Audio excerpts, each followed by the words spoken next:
Flekeshski, everybody!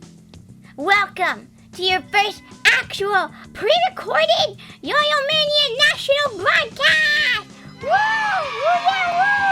Yeah, woo! I actually might make a lot of these, depending on how fun they are to make and how much time I put into them.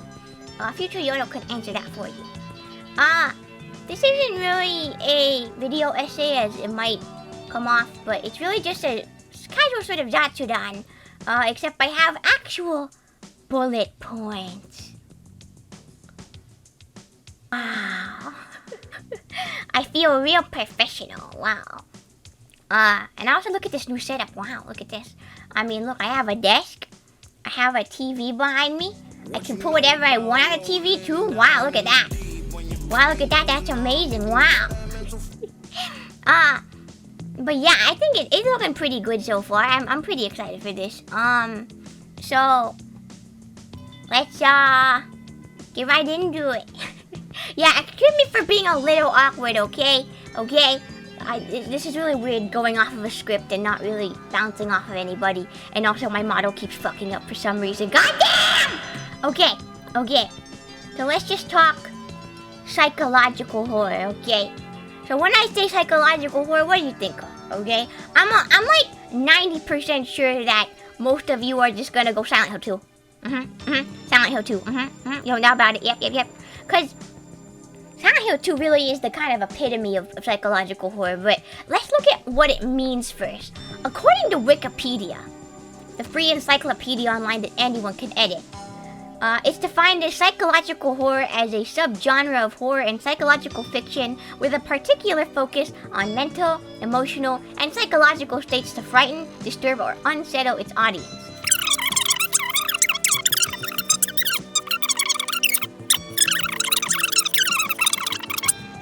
There's a lot more to this definition that I wrote down, but I'm not gonna fucking go over that. Because, there's a lot.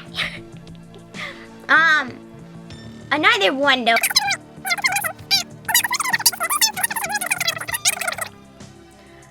Wow.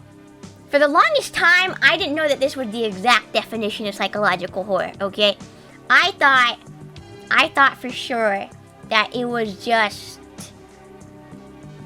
something, I mean, it was kind of what I was expecting, right? But I mostly thought it was kind of focusing on the main character's mental state.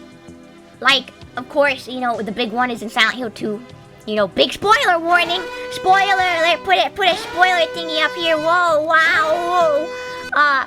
All of the fucking monsters are personifications of James' emotions about wife die. Wife die! So, I mean, like, I thought that there was a lot of metaphor and symbolism involved, like, as a base. Like all psychological horror involves metaphor and symbolism and not necessarily personifying the main character's fears, but, like, you know what I mean, right? And the other definition that I thought was the real definition, really, was something that relied more on atmosphere and build-up rather than, like, excessive jump scares or like chase scenes or whatever. They can make a good chase scenes in psychological horror, but I thought a lot of the build-up and tension that is in psychological horror came from manipulating the psychology of the player by making there's, like, you know, a feeling of dread, you know. And this definition that I found on Wikipedia seemed to be a combination of both of the ones I had in mind, which is very interesting. And I really didn't expect it to look like that. And I love psychological horror, okay? I'm gonna tell you why exactly I like it. Again, my definition was about symbolism and metaphor and how I thought that, you know, it was about that. And a lot of psychological horror games do tend to have, like, symbolism and metaphor, because a lot of the fears and the monsters tend to be like you know, symbolic of something in the person's life, whatever it is, right? And I really love how it doesn't just, like, present it to you. It doesn't just be like, here is monster. It's scary. this is how monsters come to exist. They kind of leave it in mystery, and they leave it kind of up to you, the player, or the audience member, to kind of figure it out. You know, give it your own meaning and stuff like that. And I really, really like that. And I love piecing together the story, because usually a lot of my favorite psychological horror games, the story is incredibly ambiguous. And it's up to you, the player, the watcher, whatever, not only to experience this, but to piece it together yourself. And I just like that mystery that comes with it, and that kind of detective work you have to do, and, you know, kind of finding out if you're right. Because usually there's like a big payoff, like there's like a big moment, like, look what you did! You kill wife! You kill sister! Whoa! You know? But I do like it how it just kind of edges you, and it keeps you guessing, keeps you on your feet. Another thing I actually really like about psychological horror is I'm as an artist, and as someone who, like, kind of sometimes uses art to express myself, express my emotions, and my current feeling or fixations. I love it when a game, when like anything, I keep saying games because we're just talking video games here, but I love it when a video game just personifies a person's like fears and their mental state. That's my shit. Cause that kind of like monster or creature design is just like, there's so much to do. There is so much you could do with just that concept, you know? And really, because it's like, you know, usually like the monsters or the mental state or the fears are unique to each person. Well, to an extent. Or like their experiences with those fears or whatever are very unique to each person. You can design that with that person in mind. So not everybody's fears or mental states are gonna look exactly the same way, and I like that. Like, someone else who's struggling with guilt may not have a pyramid head. Like, they'll have a pyramid head, but he's not gonna like, it's not gonna take on the form of the pyramid head executioner. Their depression or their guilt and their desire to be punished might come through in a different sort of way. In a different way, like, you know, maybe not an executioner, but maybe just like the person they killed just like constantly being in their face or something like that, you know, or stuff like that. And, you know, as I said, as someone who like does draw a lot, right? I've been picking up like, you know, creature design recently, and, you know, Guro, and experimenting with that. And whenever I make something scary, I'm trying to make something scary, I usually do draw on my own fears and what personally what I think is scary, but I like to make it personal to like someone. You know what I mean? You know what I mean? Like, I mean, what I feel like monsters that stem from characters' fears or trauma tend to have the most impact, at least for me. Because, especially when they have, like, aspects of it that, you know, like aspects of their trauma is, like, quite literally, like, personified. Not to get all fucking Freudian or whatever, but, like, for example, Pyramid Head, as I brought up before, or the Abstract Daddy from Silent Hill 2. Two very good ones. Or the Lying Figure, or Street Jackets, as they're called. No clue why Pyramid has a fucking, like, Pyramid has a fucking, like, pyramid on his fucking head. I don't know, maybe it's supposed to represent a penis. Maybe, I don't know. But the motherfucker got a large sword. He has, like, a Final Fantasy Buster sword, you know, or a gut sword. And he drags it along. And, you know, a lot of people theorize, okay, like, Pyramid Head is an executioner, and he's supposed to represent James's guilt about kill wife and die wife. And he, you know, that giant sword he drags around is supposed to be representative, like a physical manifestation of his guilt. Or like the Lying Figure, they look like these straight-jacketed fucking figures who like fucking vomit shit, and they squiggle and go around the ground like little worms. And it's supposed to represent, like, I think how he thought Mary felt with her illness, because she's like trapped, and it's like you can see they're like the image of like the arms going against the skin and shit. Oh, hit my mic. Shit like that. Or the Abstract Daddy. I don't want to get into it because holy shit, it's dark. and I didn't put like any sort of trigger warning there. But if you look at it, you look at how it's the shape of a bed, right? And you relate it to, I forgot her name, but the bitch at the cemetery. You know the one. You know the one, the bitch at the cemetery with the awkward acting in the first part of the game. You know, you look at that, and you're like, God damn. You can really see and like how it moves and all that. You can really like, and also just the whole fucking room the boss fight takes place in. Jesus Christ! Oh God, that was a moment. But yeah, I really do like, because with those creature designs, you can pick it apart, and I love that. That's so fun to me. I love it when you can just pick it apart and just kind of like learn about it, dissect it, and all that. And that's so fun to me, and I love that. And I love doing stuff like that. I want people to dissect my work, and I want them to kind of pick it apart and be like, oh, shit, you know, this means this, XYZ, XYZ, you know what I mean? So that's what I like. So whenever a game does that, I pog so hard. And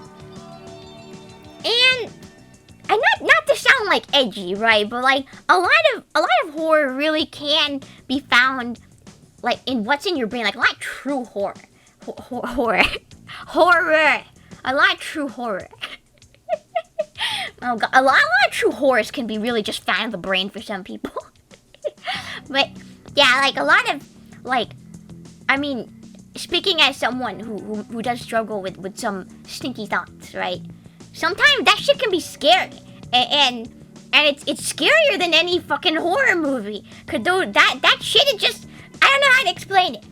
It's scary, and obviously some people who are, you know, like fine and they vibe and all that, like it's not that scary because these are just thoughts, right? But to other people, this shit is like it's fucking life-threatening or whatever, and that's good. I mean, that's good horror, right? Horror! Good horror! That's good horror. God dang, that's a weird word to pronounce. But it's good, it's scary, right? And I really do think that psychological horror and what goes on in people's brains is just something that's so fascinating. Especially as someone who probably wanted to be a psychologist at some point. It's just very, very interesting. And you know, of course, as I mentioned about atmosphere before, I really do like how, because there are a lot of horror games that are like, they're not psychological, they're just like, get chase, spooky, spooky monster come after you, run, but you can fight. You have gun, you know, like, of course, you know, some games they do have weapons and ways to defend yourself, but like with certain games, there's not. You can't fight it because there's more to it than just like a physical foe. There's also the mental foe, right? And how weird do I sound right now? But I do like how there's a definite aspect and sense of self-preservation, and there are some battles you simply cannot win. You simply have no choice but to run and no choice but to hide.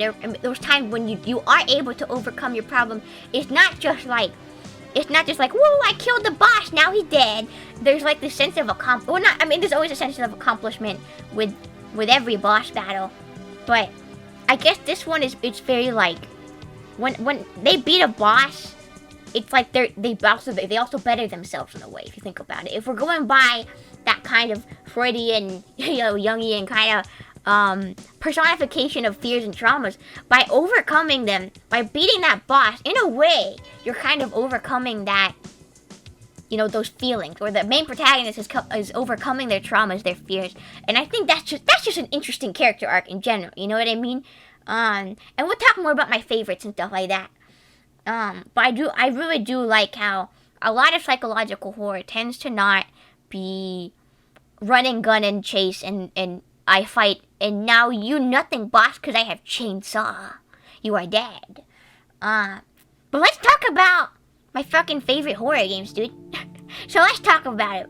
So my favorite horror games are I feel like they're all psychological. My favorite horror game of all time, if you haven't guessed yet, Silent Hill 2, the best of the best, hands down.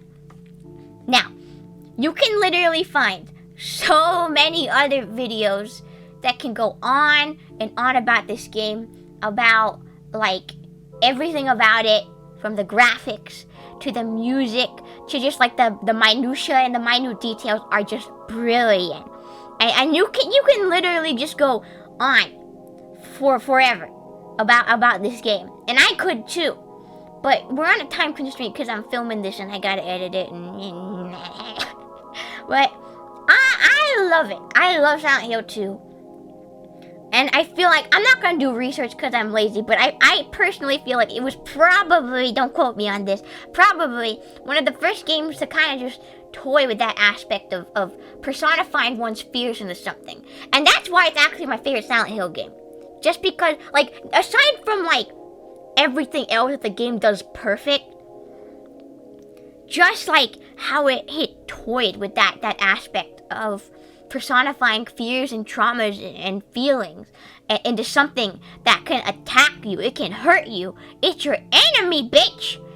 I love that. And I love how, you know, the whole game is shrouded in mystery. Like, who the fuck is Maria?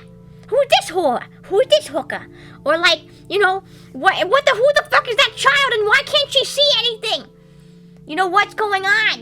Why Pyramid Head fucking the mannequins? Oh, shit. I'm sorry. Frick, you know?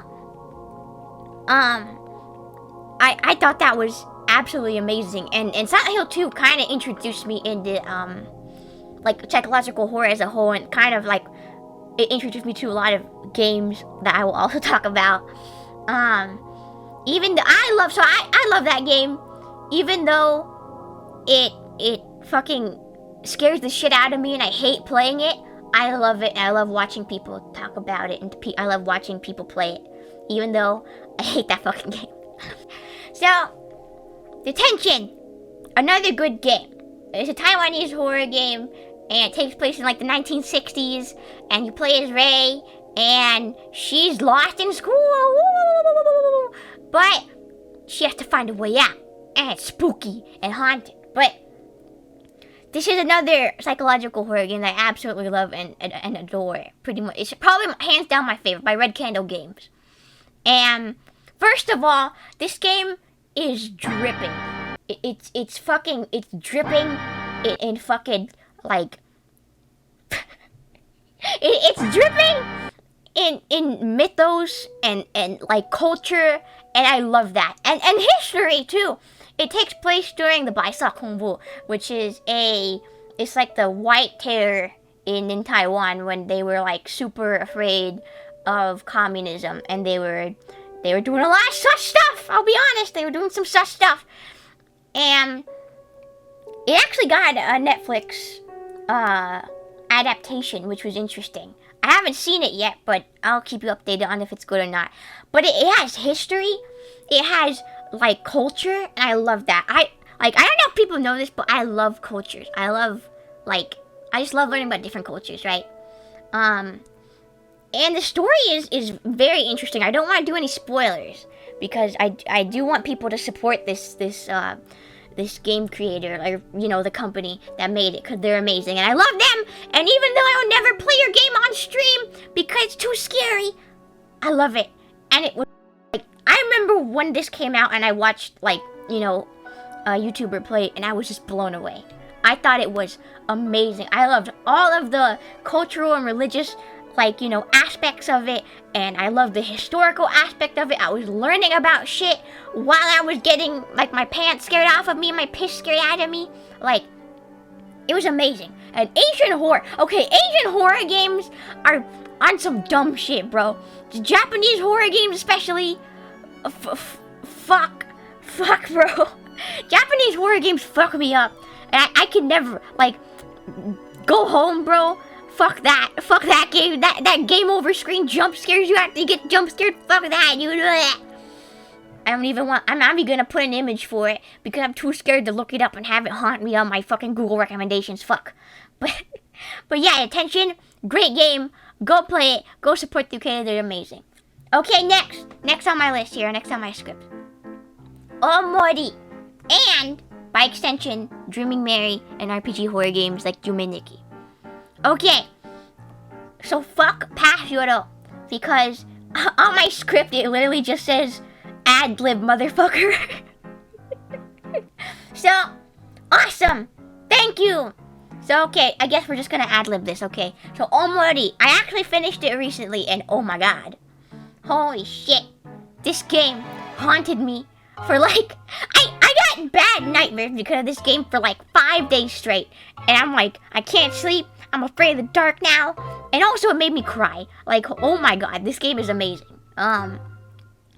It checked all the boxes for me, and it was like, I didn't walk into it thinking I was gonna love it. First of all, the soundtrack is amazing, but I walked into it not knowing what to think, and I walked away with tears in my eyes and my dick in my hand. Like I love that game. It's amazing. I'm sure, you know, you've heard all the buzz about it. And I know Phoebe played it, and she loved it, and she has a crush on Hiro, which is interesting. Now watching and playing the game, understandable, have a good day. But yeah, I really like Omori. I think it did horror really good, in the sense that, I'll talk about the Dreaming Mary as well. I should probably introduce Dreaming Mary. So Dreaming Mary is an RPG horror game. I forget who it's made by, but they're amazing. And I think they did like most of the work for it, I think. But Dreaming Mary is an RPG horror game, and it's very similar to Omori. You have this vibrant, beautiful, like, dream world, and then you have this kind of drab, doled out, colorless sort of world of your waking life. And Omori has a very similar thing, except, both of them do have similar aspects of, you know, escapism and kind of not dealing with what's going on. I do think Dreaming Mary definitely has, well, both of them have dark themes, but I feel like Omori's plot, I would hope it would fucking happen in real life, whereas Dreaming Mary can maybe hit a little too close for home, for some audiences. So if you're sensitive to certain topics, I recommend staying away from both of those. But Dreaming Mary is a little fucked up, at least for me. But they both have those vibrant dream worlds that are very cutesy, or, you know, very fun. And Omori has some of the greatest writing in an RPG horror game that I've ever seen. Like, goddamn, I understand why it was in development for like 7 years, right? But it's amazing, and I love it. And I don't know, it's amazing. What can I say? It's a good game. Phoebe was right. It's a good game. And it's very haunting. Both of them are incredibly haunting, but they also deal with, like, the headspace stuff. Like, they deal with, like Omori is one of the greatest examples, aside from Silent Hill 2, of games that talk about, like, guilt and trauma and how it affects you, right? I don't want to talk too much about Omori because I want people to play it and I want people to really experience it, because oh my god, like, it has such great writing. And at the end of that game, when I got one of the endings, I didn't get one of the endings, I watched someone else play it because I'm a pussy, I cried. It is incredibly difficult to make me cry. It is, like, people don't realize how incredibly difficult it is to make me cry, especially with a piece of media. I always find myself so far removed from media that it's incredibly rare for me to cry. But Omori made me cry. It made me sob, and a lot of it stems from how good, like, it felt like, okay, I hope it doesn't sound weird or like worrying, but it felt in a way like I was being understood, like, at some point, and how it provided, like, first of all, the story's fucking sad as shit. you'll learn, and they have really fucking key moments to make you fucking cry, dude. But, like, some of it was just, like, some of it just hit a little too close to home, and that's, like, that's crazy. Like, a lot, I feel like whenever people tackle topics like depression or trauma or fears in those games, it always feels a bit like, it feels like an outsider is kind of writing it. It feels almost fake, you know? Like, no shade to anybody who's done that and made those games, but the ones I've seen, a lot of those times, it just doesn't feel like the person who wrote the game or made the game, wrote that in, fully understood what it was like to have those feelings. Already, it really felt like whoever was writing that understood, like, to the detail, what it was like and how it affects someone, right? And that was incredible. That was amazing. And that's all I have to add. It's a great game. Go check it out. As for Dreaming Mary and other RPG horror games such as Yume Nikki, and Yume Nikki is considered psychological horror. I can't think of any other at the moment because I was dumb and I wrote this script like yesterday. But yeah, that's all I have to say. Forgive me if this was kind of awkward or kind of choppy. For some reason, first of all, my webcam is acting really wild. And second of all, I procrastinated. Yep! Wow! Okay. This is Yoro Yoyo. Signing off. Thank you for listening. Thank you for watching. And I'm gonna go lay down and cry. Okay, bye-bye! Flekeshko!